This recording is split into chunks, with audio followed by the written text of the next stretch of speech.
If you have one of your old yearbooks nearby, take it out. Don't open it yet, but keep it close by. Now listen. I look back on my years in elementary school quite fondly. Rather, I did until recently. I think that was the last time I was truly happy, when the idea of a new toy or an up-and-coming cartoon special was enough to look forward to in life. I was a typical kid, though I leaned a bit more toward being an artsy outsider. In other words, you would have found me doodling more often than making friends. Don't want to say I was unpopular or picked on, just that I wasn't very interested in interacting with other children. I do, however, remember one of the most popular kids in class, David Urso. I remember him now. David could be a bit of a bully, although he was shorter than any other kid in the class. His parents were abusive, though I didn't understand that at the time, and he took all of that out on the easily intimidated students. The one time he tried to pick on me, I wasn't having any of it. Maybe I'd read a few too many comics or I'd seen too many after-school specials, but I was firmly convinced that you could simply stand up to bullies and that would be that. David had decided it would be fun to punch the back of my head as we sat on the school bus one afternoon. The driver had left and chaos reigned. Almost as quickly as his fist found my skull, I stood up, turned round and hauled him into the arm by his shirt. "Do that again," I screamed, "and I'll punch your nose through the back of your head." Yes, really. I'm not proud of that reaction, mostly because it was less about standing up for myself and more like I immediately went psycho on him. If I'd remembered that embarrassing incident throughout my life, I might have made different choices. I can't count how many times I've flipped out on someone because they were being a bit nasty. So, why didn't I remember that until now? I'm moving into a new apartment soon, and in the process I came across my old yearbooks. On a whim I sat down and took a trip through memory lane. There was David Urso, hair slicked, smiling, wearing his best jean jacket. "Oh yeah," I muttered to myself. "Holy shit, it's arsehole Urso." The memories came flooding back.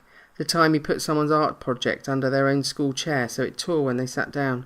The time he held a girl's face under the water fountain and shouted, "I'm peeing on you." Whatever happened to him? I wondered aloud.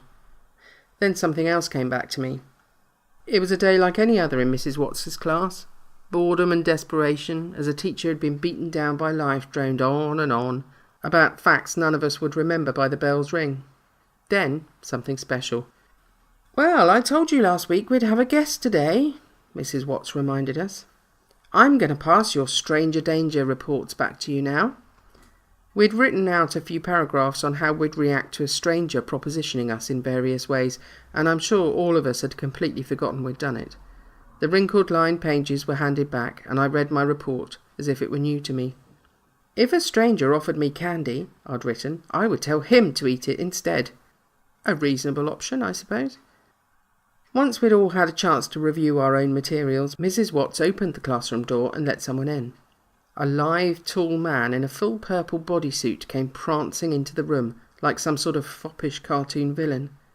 The suit covered his legs, his arms, even his head, with no discernible seams in the stretchy, shimmering cloth. Perhaps a bit odder, the man wore a ridiculous plastic Dracula cape around his neck, along with a cheap-looking vinyl top hat. His hands were covered in soft-looking black gloves, while his feet wore strange black impish shoes that reminded me of Peter Pan's classic footwear. "This is Mr. Stranger Danger," Mrs. Watts announced, in a mockingly worried tone.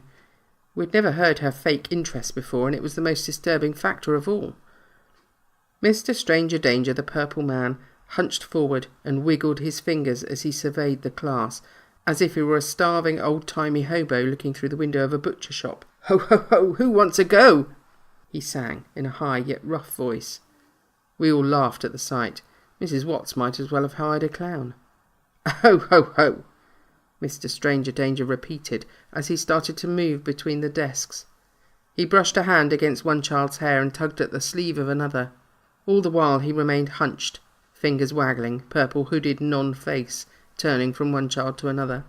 "Mr. Stranger Danger is someone you don't know," Mrs. Watts helpfully interjected. "He's not a policeman, he's not your mum or dad, or any of their trusted friends. A stranger is someone you shouldn't trust." "Ho, ho, ho!" The odd stretchy man interrupted Mrs. Watts at the end of her sentence. "I have a song, and it isn't very long. I'll ask you a question, and you mustn't answer wrong." He was at the back of the classroom now. We all had to twist round to watch his antics. A poster of the human body hung on the back wall, showing a cross-section of a crudely drawn organs and skeleton. Mr. Stranger Danger focused on the poster for a minute, almost as if he'd forgotten us. Slowly, deliberately, he ran a single lengthy finger from the body's ankle up its calf. He walked 2 fingers up the thigh and stopped just shy of a scandal. His finger retracted with a quiver. "Oh, ho, ho!" He turned back to us and approached a boy in a yellow shirt. "What do you know? Well, let's see. You better be right, or you're coming with me." "Remember what you wrote, children?" Mrs. Watts nodded.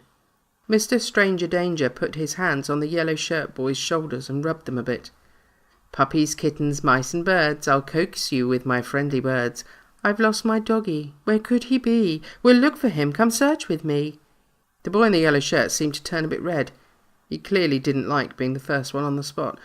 "Sure, but only real quick," he responded. Boom! The purple man hauled the yellow-shirted boy up by his shoulders. The kid barely got to his feet as his chair screeched out from under him. "Oh, ho, ho, you've made a mistake. Now I'm afraid you're mine to take," Mr. Stranger Danger crowed. The boy in the yellow shirt hung his head as Mr. Stranger Danger walked him out of the classroom.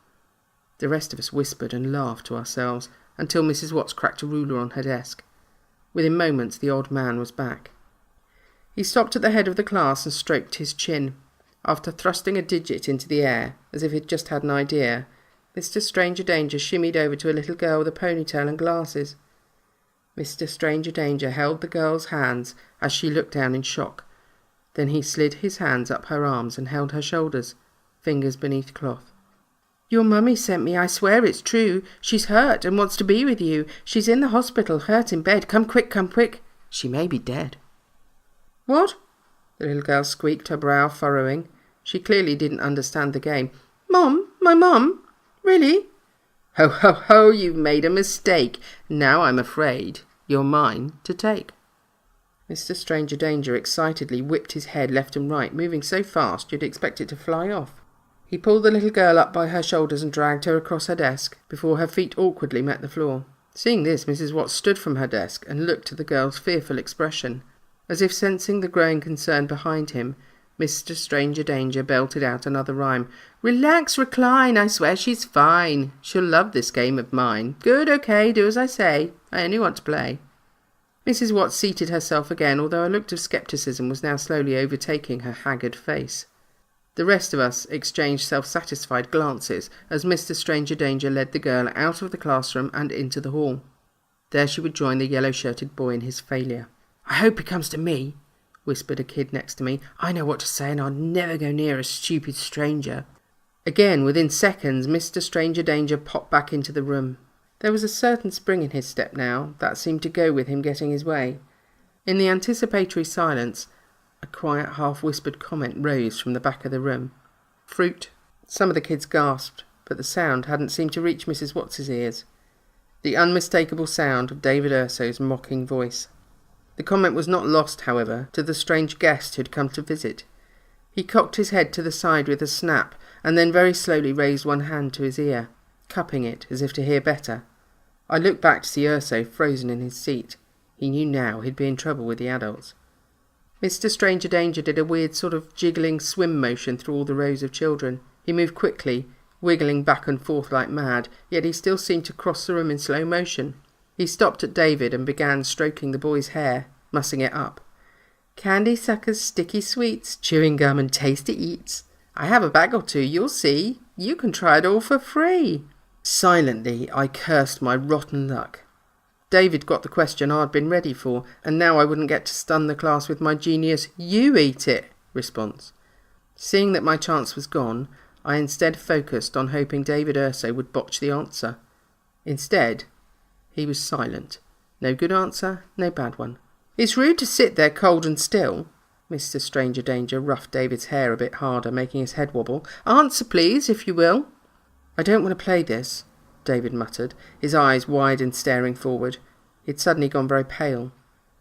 Everyone, Every child began singing along with Mr. Stranger Danger. "Oh ho ho, you've made a mistake. Now I'm afraid you're mine to take." The man grabbed a handful of David's hair and yanked him up from the chair, causing the boy to let out an ear-splitting shriek of pain. "Hey!" Miss Watts stood again as Mr. Stranger Danger dragged David across the room by his hair, strands shedding out of his clutched purple fist as the boy kicked and screamed. Mrs. Watts moved towards the classroom door, almost as if she was about to get between the man and the exit. "Get away from the door!" Mr. Stranger Danger growled, not losing a step. "You fucking whore!" Every child erupted in a mixture of shocked gasps and riotous laughter. Mrs. Watts tried in vain to quiet us all down at first. Then she turned away as David Urso's dragging shoes disappeared into the hallway. The laughter slowly died down as the teacher stood in the doorway like a statue. She stared out into the hall and remained motionless until the noise dwindled and we all fell silent. "Jesus! There's nobody... No..." Mrs. Watts finally spoke meekly as she retrieved a single lost shoe from the threshold. We heard the sounds of footsteps approaching the classroom. "Hey kids!" called a jolly, booming voice as a man with a bushy beard and black sunglasses came into the room with long strides. "Sorry I'm late." The man stood before the class as Mrs. Watts just stared at him, her hand over her mouth. On the man's chest was a simple name tag, reading, "Mr. Stranger Danger." "You can open the yearbook now. I'm not sure if it'll work for everyone. I'm not even sure if I'm remembering everything myself. After school let out that day, I didn't recall the Purple Man, or any of the events surrounding him. I didn't even recall David Urso, and no one else seemed to either. When I found him in my yearbook, hair slicked, jean jacket on, he was in the background of a playground photo. There was no graduation picture, no signature. It was as if he'd never actually existed. And if I hadn't spotted his random appearance in that one shot, he'd still be gone from my mind. Look through your books. Look for kids you don't recognise and see if you remember them. Look for kids who never made it to the next grade.